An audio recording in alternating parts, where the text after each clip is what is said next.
Bonjour à tous sur Livre et Heureux. Bon, comme vous pouvez le constater, j'ai changé de cadre car la pièce où j'officiais habituellement est en panne de clim. Bon, donc au vu des conditions climatiques, voilà, je me mets là pour l'instant. Alors pour en revenir à des choses plus prosaïques, aujourd'hui je vais vous présenter un ouvrage de Karine Thuil qui s'appelle Les choses humaines. Alors les choses humaines, cela raconte une histoire qui est à la fois simple et tragique. C'est l'histoire d'un couple de pouvoir, Claire et Jean Farel, un couple d'influence comme l'on pourrait dire. Jean a 70 ans, c'est un très grand journaliste politique.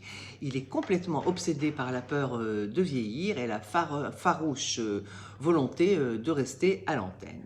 Alors c'est un autodidacte et il craint d'autant plus de perdre ce qu'il a acquis. Il est marié à une femme plus jeune que lui, Claire, qui est essayiste et elle est reconnue pour ses engagements féministes. Ils ont ensemble un fils de 21 ans qui se prénomme Alexandre, qui est un brillant étudiant poursuivant ses études à l'université de Stanford en Californie. Et donc en apparence, nous avons affaire à une famille tout à fait unie, voire parfaite. Alors, mais en réalité, tout est faux. Cette façade est une totale imposture. Jean mène une double vie depuis plus de 20 ans et Claire vit depuis plus d'une année une relation avec un professeur d'école juive se prénommant Ardan Wiesman. Il est marié, il a 2 filles.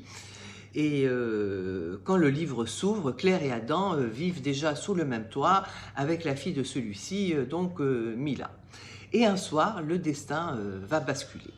Mila est une jeune fille assez singulière, issue d'un milieu juif orthodoxe, et par un concours de circonstances, elle va se retrouver à sortir pour une soirée avec Alexandre. Bon, alors Alexandre et Mila, vous allez me dire, ils n'ont strictement rien à voir l'un avec l'autre, mais bon, ils vont se retrouver comme ça pour cette soirée. Quoi qu'il, le lendemain, Mila accusera Alexandre de viol et à partir de là, la vie de tous les protagonistes va complètement basculer. Alors Karine Thuil a pris le parti de choisir un ordre d'approche complètement inattendu. Elle raconte cette histoire uniquement du point de vue de l'agresseur et de sa famille. Cette histoire est donc racontée de l'intérieur. L'on suivra du dépôt de plainte de Mila jusqu'au procès, bon, qui est extrêmement bien écrit, très intéressant, pour moi un très bon passage de cet ouvrage. C'est un livre poignant et pouvant bien sûr se lire d'une traite.